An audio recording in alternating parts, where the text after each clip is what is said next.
다 같이 한 목소리로 시편 126편 1절에서 6절까지 말씀을 받들어 읽겠습니다. 여호와께서 시온의 포로를 돌려보내실 때에 우리는 꿈꾸는 것 같았도다. 그때 우리 입에는 웃음이 가득하고 우리 혀에는 찬양이 찼었도다. 그때 문나라 가운데서 말하기를 여호와께서 그들을 위하여 큰 일을 행하셨다 하였도다. 여호와께서 우리를 위하여 큰 일을 행하셨으니 우리는 기쁘도다.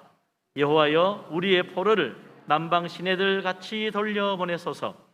눈물을 흘리며 씨를 뿌리는 자는 기쁨으로 거두리로다. 울며 씨를 뿌리러 나가는 자는 반드시 기쁨으로 그 곡식단을 가지고 돌아오리로다.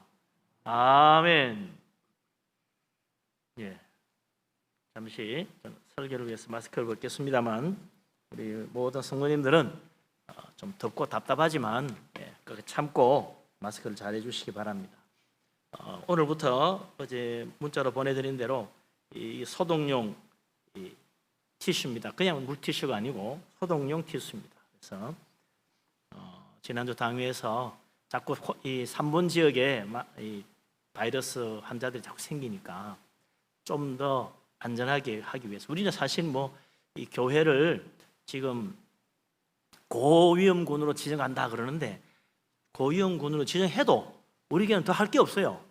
이게 최고입니다. 우리 교회 하는 이 방역이 들어올 때 손 소독하고 이름 적고 열 체크하고 이게 지금 최고예요. 그 이상이 없습니다. 그러니까 우리는 정말 처음부터 아주 최고로 안전하게 해왔고 또 그래도 혹시 또 모르니까 이 지역에 또 이렇게 확진자가 생기니까 더 안전하게 하기 위해서 소독용 티슈로 나누어 드려가지고 여러분 앉는 자리를 미리 좀 잘 닦아서 혹시 또 모르니까 소독 다 합니다만은 그래도 한 번 더 자리를 닦고 앉으라고 드린 거예요. 이거 왜 줬나 이러시면 계실지 모르겠는데 자기 자리 닦으라고 주는 겁니다.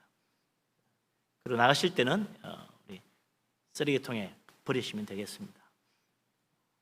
물론 이거 가지고 손도 닦아도 되죠. 손 닦으면 안 되는 건 아니고 모쪼록 하나님 은혜와 보호하신 가운데 우리의 이 방역의 노력이 헛되지 않아서 우리 교회 한 성도님도 한 가정도 피해 입지 않고 건강하게 잘 지내게 되기를 주님의 이름으로 축원합니다. 아멘. 하나님 말씀 은혜 나누겠습니다.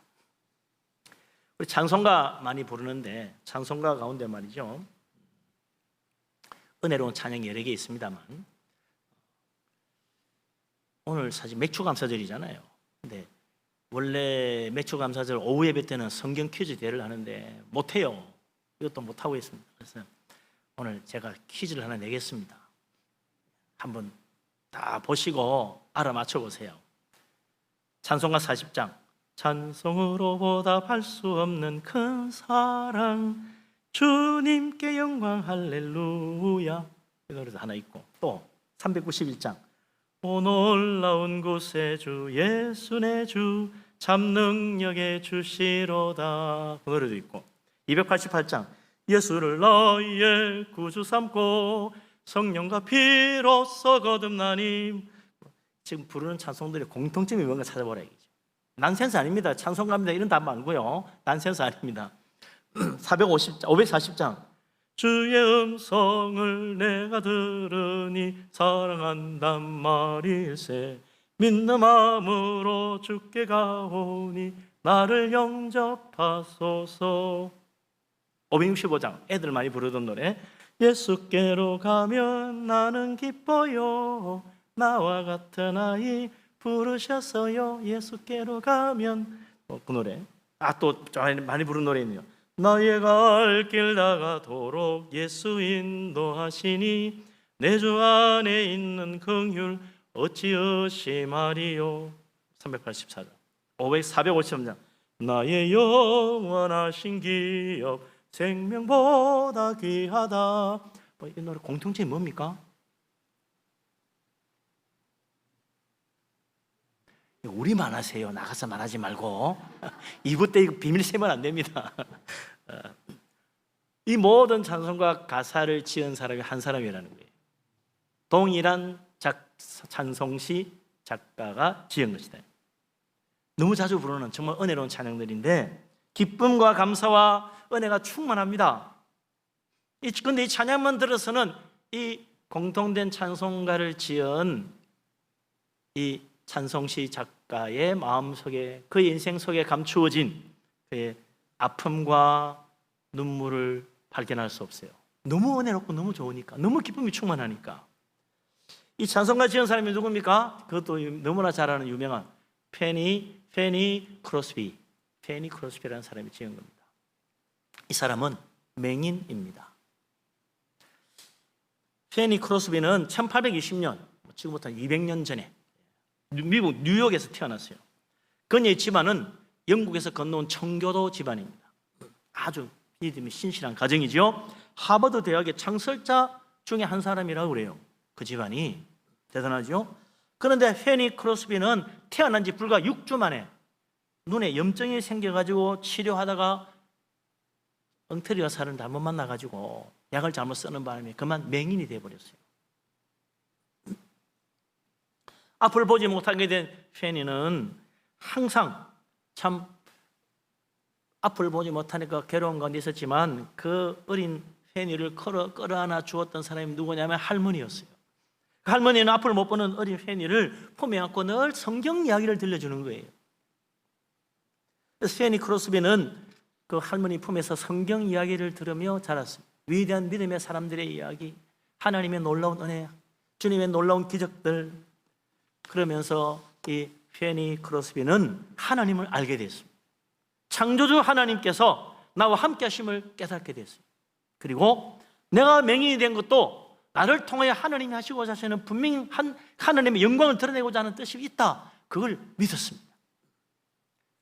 그러고 나니까 그는 그 누구도 평생 원망하지 않았어요.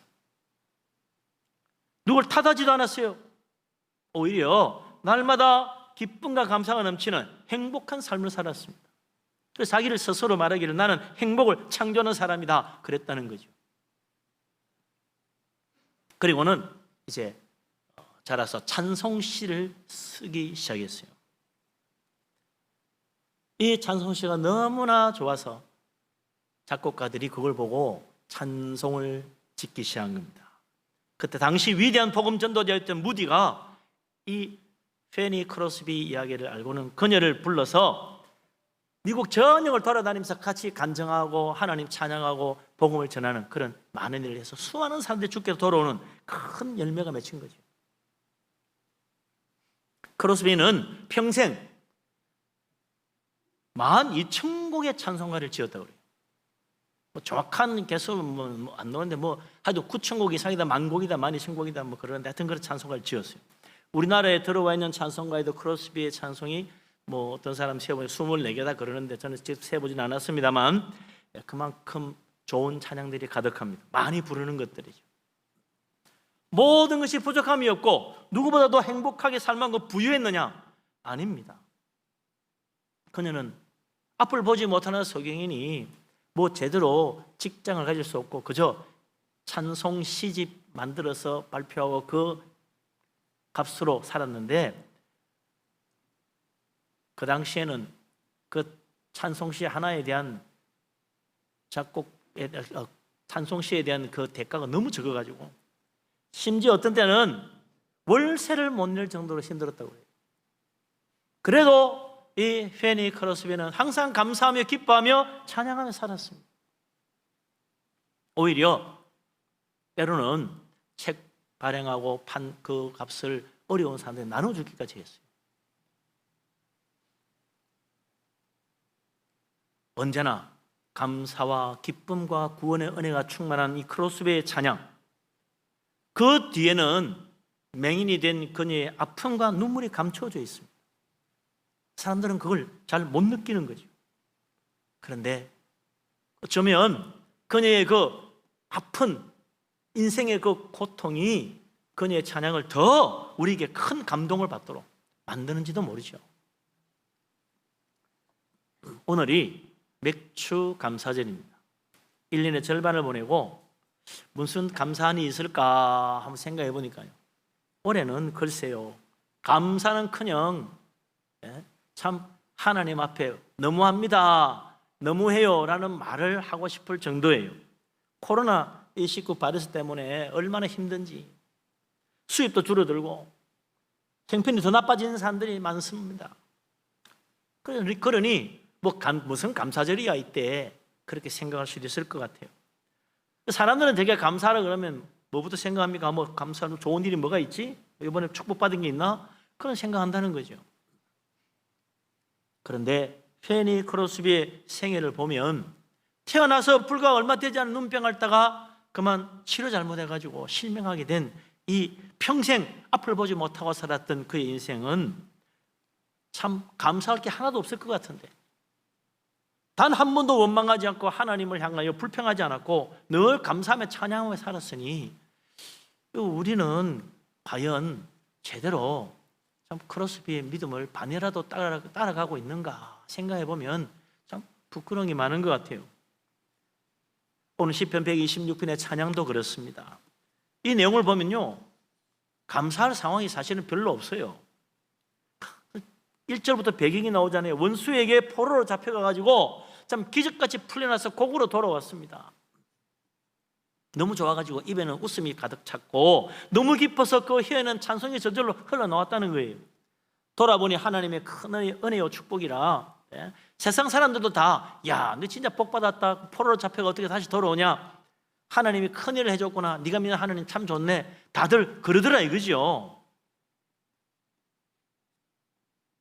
그러고 보니 이들이 입에 웃음이 가득하고 그들의 혀에서 나오는 찬양, 그 뒤에는 포로로 잡혀가서 당한 그 모든 수모, 거기서 당한 모든 괴로움, 고통, 억압과 비웃음과 조롱 다 감춰져 있는 거예요.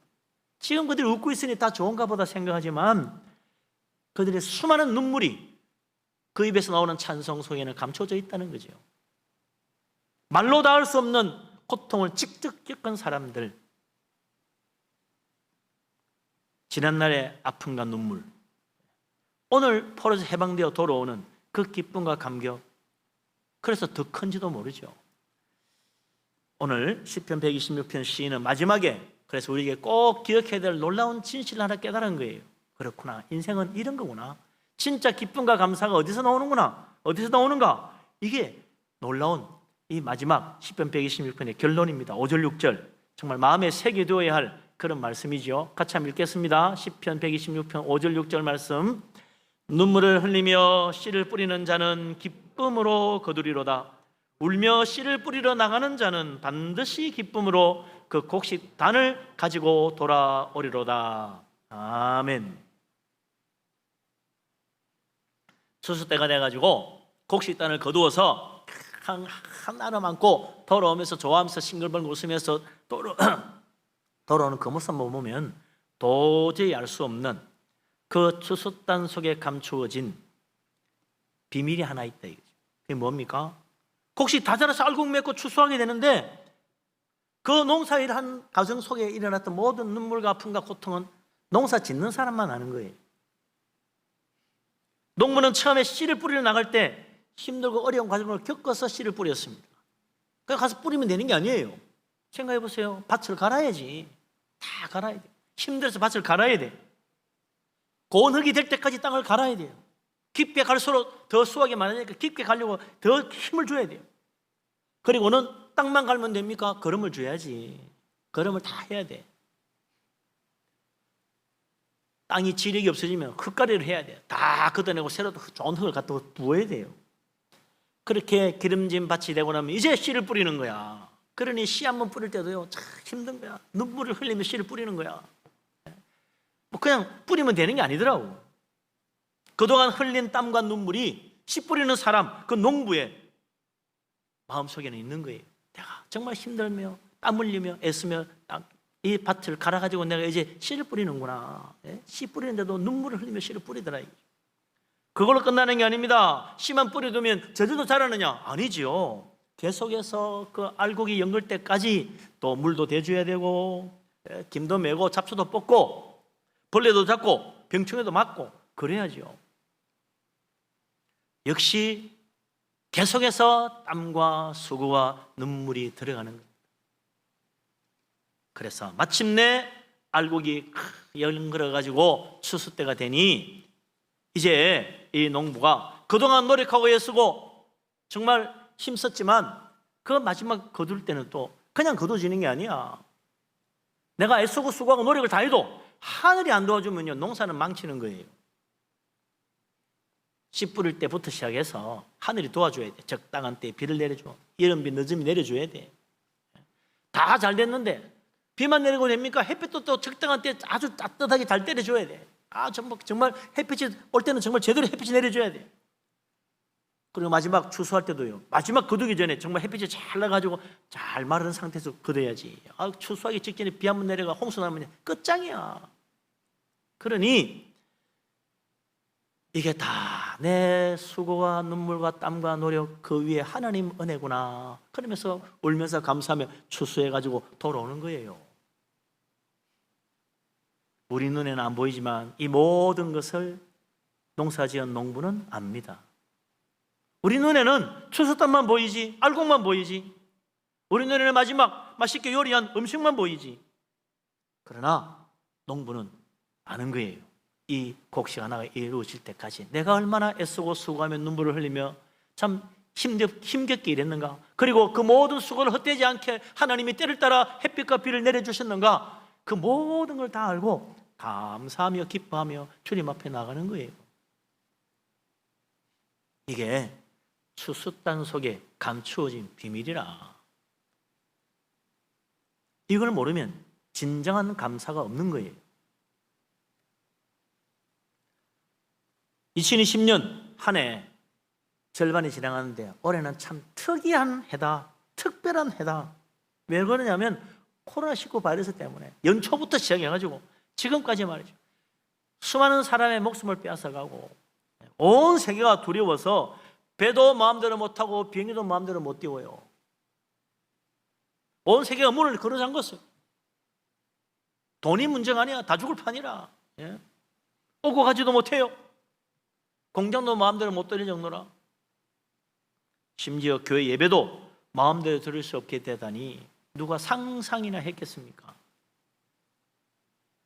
처음에는 그저 감기 비슷한 바이러스거니 생각했어요. 코로나 바이러스가 감기 바이러스 종류니까 올겨울 지나고 따뜻한 봄바람 불면 괜찮아지겠지? 웬걸 아니에요. 더 심해져. 따뜻한 여름 되면 이제 더운 여름 되면 다 끝날 거야. 아니에요. 또 다시 또 유행을 하기 시작해. 안심했더니 현대의학이 발달했으니 뭐 한 두세 달만 지나면 약이 나올 걸 했는데 웬걸요? 대여섯 달이 지금 지나도 아직도 약이 못 나오고 있어요. 강간무소식이라. 참 답답합니다. 언제까지 우리가 이러고 살아야 되나? 장사도 제대로 못하고 공장도 제대로 못 돌리고 수출도 마음대로 못하고 학교 공부도 제대로 못하고 교회 예배도 마음대로 못 드리고 뭐 하나 제대로 되는 게 없어요. 수입도 줄방도 줄어든 사람이 얼마나 많은지. 어떤 사람은 폐업을 해야 될 지경이 이런 사람도 많다. 그런데 무슨 감사냐? 그럴 수 있습니다. 그래 시편에 오늘 이 농부는 기쁨으로 곡식단을 거두기라도 했잖아. 그런데 그 이면에 감추어진 그의 눈물, 그의 아픔, 그의 고난, 그의 땀, 우리 그걸 볼 줄 알아야 된다. 그가 씨를 뿌릴 때도 원망불평만 뿌렸겠어요? 하나님 드디어 내가 이제 씨를 뿌릴 수 있는 축복이군요. 감사합니다. 울면서 감사하며 찬양 씨를 뿌리고 곡식을 계속해서 잘 가꾸고 할 때도 물을 주고 병충해 맞고 하면서도 하나님 참 때를 따라 햇빛도 주시고 비도 주시고 감사합니다 하면서 이랬을 거 아니에요. 그리고 마지막에 정말 하나님 은혜인 줄 알고 감사하는 것입니다. 이게 다 참 내 수고와 눈물과 고통을 헛되지 않게 하신 하나님 감사합니다. 그래서 감사가 나오는 거죠. 그래서 찬양이 나오는 거예요. 그러고 보면 고난 그 다음에 진짜 축복이 있더라. 눈물 그 뒤에 진짜 기쁨이 있는 거예요. 땀을 흘리지 않은 성공, 그런 성공은 없습니다. 저절로 되는 성공요, 그런 성공 없어요. 낮아져 본 경험 없이 진정 높아질 수 없습니다. 이거 성경의 진리예요. 세상의 진리이기도 하고, 하나님은 높은 자는 낮추시고 낮은 자는 높이신다고 그랬어요. 하나님은 교만한 자는 버리시고 겸손한 자를 받아주십니다. 그래서 다윗이 시편 119편 71절에 위대한 찬양을 하잖아요. 그 가사는 정말 우리 마음속에 남을 거죠. 고난 당하는 것이 나에게 유익이라. 참 놀라운 고백 아닙니까? 다윗처럼 고난 많이 당한 사람이 또 없을 거예요. 정말 인생의 깊은 수렁까지 내려갔던 사람입니다. 죽을 고비도 여러 번 넘겼고, 근데 그 고난 당한 것이 나에게 유익이더라. 그가 만약에 이런 고난 없이 왕이 되었다면 얼마나 교만해졌을까? 정말 평생 기도하는 믿음의 삶을 살 수 있었을까? 아닐 거예요. 정말 하나님 앞에 무릎 꿇고 회개할 수 있었을까? 아닐 거예요. 고난 당한 것이 나의 유익이라. 내가 하나님 말씀을 배우게 되고 깨닫게 되어서 하나님 찬양하며 겸손하게 주님 섬기며 하나님 앞에 늘 회개하며 살 수 있었다는 거 아닙니까? 고난은요, 유익입니다. 에이, 제 속객이 뭐야? 그게 아니에요. 세상 왜 이 모양 이 꼴이야? 원망할 게 아니에요. 그 뒤에는 반드시, 고난 뒤에는 반드시 하나님의 축복이 감추어져 있습니다. 지금 내가 받은 고난도 지난날에 또한 아픔과 고난이 감추어져 있는 거예요. 저절로 되는 법이 없습니다. 그래서 위대한 믿음의 사람들은요, 염려하지 말라고 그랬어요. 우리 예수님도 염려하지 말라고 그랬어요. 아무리 어렵더라도 낙심하지 말고 염려하지 말라고 그랬습니다. 사도 바울이 그럼 뭐합니까? 빌립보서 4장 6절에 말하기를 어떤 고난과 어려운 가운데서도 아무것도 염려하지 말고 할 것은 오직 기도와 간구다. 그냥 구하지 말고 감사함으로 우리의 구할 것을 하나님께 아뢰라 그랬어요. 감사가 있어야 된다는 거예요. 감사. 빌립보서 4장 6절. 이 코로나19 참 너무 길다, 너무 어렵다고 하지만 다 요셉은 감옥살이, 노예살이 10년 이상 했어요.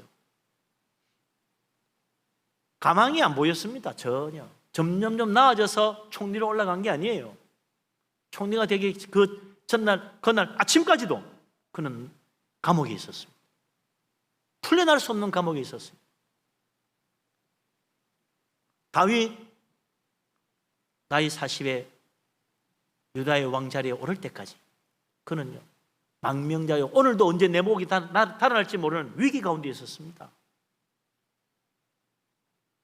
깊은 수렁 가운데 빠져 있었어요.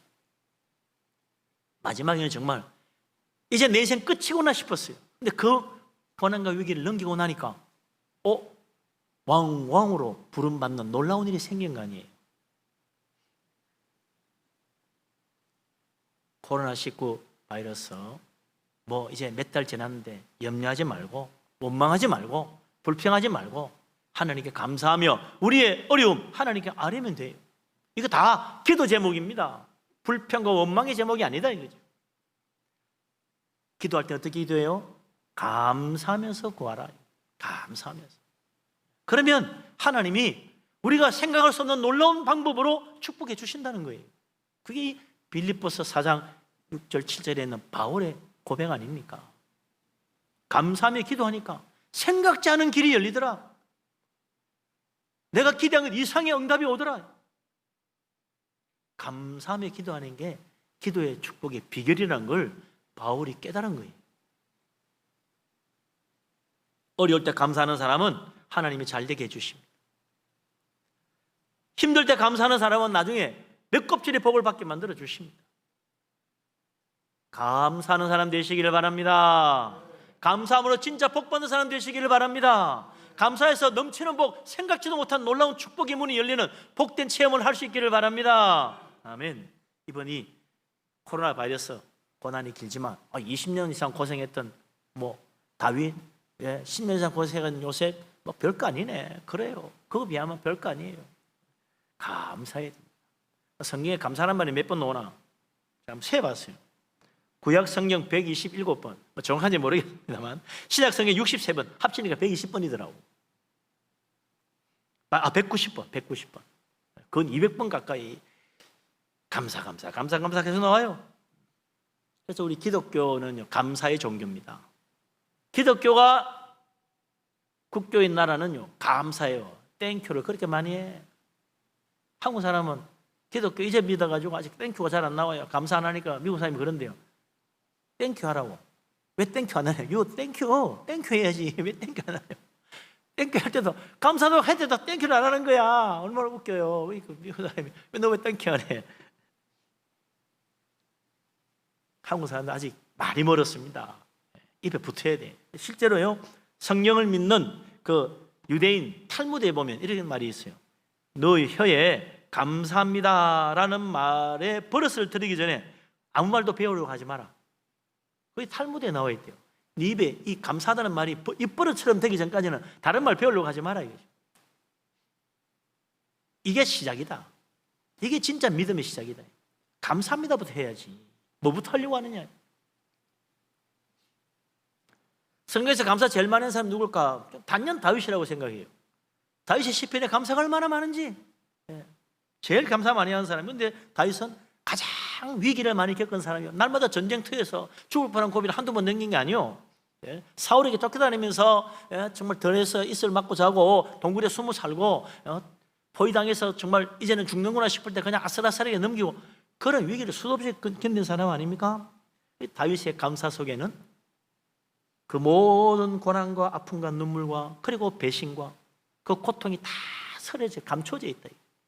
그걸 우리가 못 보면 진짜 감사 못 배우는 거예요. 아, 다윗이 이런 가운데 감사했구나. 그래요. 예수님의 십자가의 복음도 그렇습니다. 예수 믿으세요. 예수 믿어야 구원받습니다. 그러면요, 세상에서 그런 사람이 있어. 아이고, 믿는다고 어떻게 구원받아? 좋은 일 많이 해야지. 나는 그런 식으로 안 믿고 싶어. 그런 이야기합니다. 또 어떤 사람은 그래요. 예수 믿고 회개해야 되면 구원받으면 회개하면 하나님 다 모든 용서해 주십니다. 그러니까 아이고, 예수 믿는 사람 참 편리해. 일주일 동안 죄 짓고 교회 가서 회개하고 일주일 동안 죄 짓고 또 교회 가서 회개하고 용서받고. 그게 뭐야? 그래서 난 교회가 싫어. 그런 사람이 있어요. 이런 말, 예수님 믿고 구원받으면, 예수님 믿으면 구원받는다, 회개하면 용서받는다 하는 말을 제대로 몰라서 그래. 그 말 뒤에 감추어져 있는 하나님의 놀라운 그 아픔과 눈물의 비밀을 모르니까 에이, 뭐 믿는다 구원받다니 말이 돼? 회개한다 용서해 주자니 무슨 소리야? 너무 쉽게 생각하는데 그게 아닌 거예요. 하나님의 은혜는, 십자가의 복음의 은혜는 값비싼 은혜입니다. 싸구려 은혜 아니에요. 누구든지 믿으면 구원받게 해주시려고 예수님은 십자가의 고난을 당하셨어요.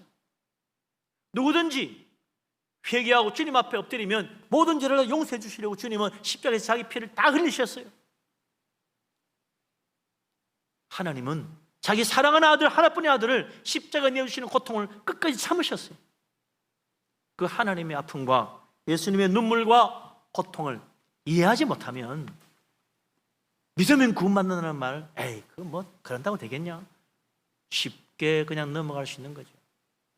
이것이 너무나 힘든 일이기에 주님은 십자가 지시기 전날 땀방울이 핏방울이 되도록 기도했습니다. 제자들은 다 졸며 잤어요. 주님은 자기 혼자의 기도가 부족하다고 생각했는지 너희들도 나와 함께 끼어서 기도해라, 나를 기도로 도와달라고 했는데 아무도 못 도와주고 다 잤잖아요. 그래도 주님은 우리를 사랑하셔서 구원하시려고 마지막 땀 한 방울까지 핏방울 담아서 간절하게 기도하며 하나님께 매달리시고, 그리고는 마지막 십자가 지고 모든 고난을 당하시고 그 숨을 다 거두시기까지 주님께서 다 이루었다 그러고 아버지께 그 영혼을 맡기신 거예요. 그래서 이제 우리는 누구든지 예수님 이름 부르기만 하면 구원받는 것입니다. 누구라도 참으로 강도라도 추악한 죄인이라도 예수님 이름 믿고 주님 의지하면 다 용서함 받고 구원받는 거예요. 할렐루야. 이 십자가의 복음은 예수님의 눈물과 아픔과 피와 그리고 고통이 감춰져 있는 것입니다. 복음의 비밀을 깨닫지 못하고 십자가의 비밀을 알지 못하면 진짜 은혜를 모르는 거예요. 구원받고도 예수 믿고 교회 다니면서도 감사할 줄 모르게 되는 거예요. 참 이런 은혜를 베풀어 주시고 주님이 고난 받으셨구나. 감사하죠. 정말 감사한 거예요. 감사하는 믿음으로 사는 감사의 사람 되시기를 바랍니다. 감사하는 믿음이 진짜입니다. 누가복음 17장 12절에 보면 예수님이 예루살렘에 올라가시는 길에 나병 환자 10명이 와서 고쳐달라고 그래요. 멀리 서서 예수님 우리를 불쌍히 여기소서. 예수님이 보시고 말씀합니다. 가서 제사장들에게 너희 몸을 보이라. 말씀을 읽고 가는데 가다가 모두 다 깨끗함을 받았다고 그랬어요. 근데 그 중에 한 사람이 자기가 나은 걸 보고 큰 소리로 하나님께 영광을 돌리며 돌아와서 예수님 발 앞에 엎드려 경배하며 감사했습니다. 그때 예수님 뭐라고 그래요? 10사람이 다 깨끗함을 받지 아니하였느냐? 그 9은 다 어디로 갔느냐? 이 이방인 사마리아 사람 한 사람 외에는 하나님께 영광을 돌리러 돌아온 자가 없느냐? 하시고 이르시되 일어나 가라.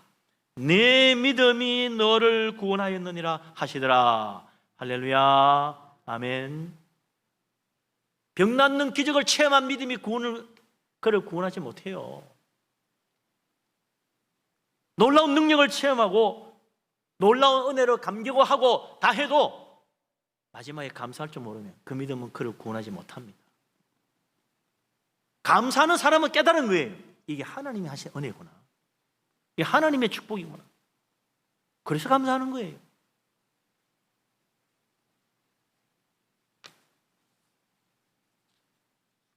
범사에 감사하라고 해도 감사하지 못하고, 잘 돼도 감사하지 못하고, 은혜 받아도 감사하지 못하고, 축복 받아도 감사하지 못하고, 기도 응답 받아도 제대로 감사하지 않고, 놀라운 기적을 체험해도 감사하지 않는 사람들이 이 10명의 나병 환자 고침받은 이야기를 보면요, 야, 이거 10중 8구는 감사 안 하는구나. 기적을 체험해도 10중 8구는 감사 안 하는구나. 이 이야기가 그 이야기잖아요. 감사할 줄 모르는 믿음은 구원에 이르지 못합니다. 감사하는 믿음이 진짜 믿음이에요. 정말 은혜 받으면 감사할 줄 알아요. 감사하는 사람 되시기를 바랍니다. 예배하면서 감사하고, 기도하면서 감사하고, 섬기면서 감사하고, 봉사하면서 감사하고, 친교하면서 감사하고, 일하면서 감사하고, 공부하면서 감사하고, 어디서 뭘 하든지 감사하고, 잘 돼도 감사, 환난을 당하면서도 감사, 고난 중에도 감사, 눈물 흘리면서도 감사, 애통하면서도 감사, 배신의 아픔을 겪으면서도 감사해야 돼. 그럴 때 하나님은 참으로 우리를 칭찬하시고 하늘의 큰 영광이 멸류관 주시는 것입니다. 할렐루야. 우리 교회 모든 성도님, 우리 모두가 다 언제나 항상 감사해요. 우리 하나님 앞에 큰 축복받고 하늘의 영광이 이르는 복된 우리 교회 우리 모두가 될 수 있기를 주님의 이름으로 축원합니다. 아멘. 기도합니다.